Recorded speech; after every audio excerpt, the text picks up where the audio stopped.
தமிழ் சினிமாவில் முன்னணி நடிகையா வலம் வரும் சமந்தா வெண்ணை தாண்டி வருவாய படத்தோட தெலுங்கு ரீமேக்ல நடிக்கும்போது நடிகர் நாகசைதன்யாவை காதலிக்க ஆரம்பிச்சாங்க. இவங்களோட காதல் இரு வீட்டாருக்கும் தெரிய வர அவங்களோட சம்மதத்தோடு இவங்க 2 பேருக்கும் திருமணம் நடந்துச்சு. திருமணத்துக்கு அப்புறம் இருவரும் நிகழ்ச்சிகளில் கலந்துக்கும் போது எடுத்துக்கிட்ட போட்டோவும் இணையத்தில் வைரல் ஆகுச்சு. இப்படி சந்தோஷமா போன இவங்களோட லைஃப்ல திடீர்னு மனக்கசப்பு ஏற்பட இருவரும் முறையா விவாகரத்து செஞ்சு பிரிஞ்சுட்டாங்க. விவாகரத்துக்கு அப்புறம் தனிமையில வாழ்ந்துட்டு வந்த சமந்தா அப்புறம் படங்கள்ல நடிக்கிறதுலையும் ஆர்வம் காட்ட தொடங்கினாங்க.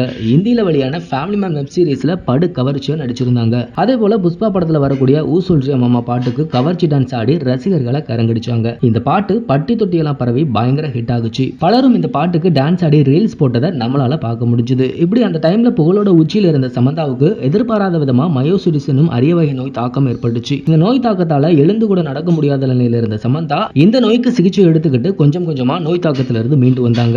மயோசிடிஸ் நோய் பாதிப்பால சினிமாவுக்கு ஓய்வு கொடுத்த சமந்தா நோய் குணமானதுக்கு அப்புறம் மறுபடியும் படங்கள்ல நடிக்க ஆரம்பிச்சாங்க. அதே போல விவாகரத்துக்கு அப்புறம் நாகசைதன்யாவும் படங்கள்ல நடிச்சிட்டு வந்தாரு. சமந்தாவை பிரிஞ்சு 2 வருஷத்துல நடிகை சோபிதாவை நாகசைதன்யா காதலிச்சுட்டு வர்றதாகவும் 2 பேரும் அடிக்கடி டேட்டிங் போறதாகவும் தகவல் வெளியாகுச்சு. ரீசெண்டா இவங்க 2 பேருக்கும் நிச்சயதார்த்தம் நடந்து முடிஞ்சிருக்கு. அது தொடர்பான போட்டோஸை நாகார்ஜுனா தன்னோட எக்ஸ் பக்கத்துல வெளியிட்டு இருந்தாரு. இந்த நிலையில நடிகை சமந்தாவும் 2வது திருமணத்துக்கு தயாராட்டி வரதா செய்திகள் வெளியாகிட்டு வருது. அதாவது நடிகை சமந்தா பிரபல பாலிவுட் இயக்குனரான ராஜ் என்பவரை காதலிச்சுட்டு வர்றதாகவும் சீக்கிரமே இவங்க 2 பேரும் திருமணம் செஞ்சுக்க முடிவு செஞ்சிருக்கிறதா ஒரு பேச்சு அடிபடுது. இது எந்த அளவுக்கு உண்மைன்னு தெரியல. சோ இந்த மாதிரியான இன்ட்ரெஸ்டிங்கான சினிமா நியூஸ் பத்தின அப்டேட்டுகளை நீங்க உடனுக்குடன் தெரிஞ்சுக்கணும்னா மறக்காம நம்ம சினி மாடல் சேனலை சப்ஸ்கிரைப் பண்ணிக்கோங்க.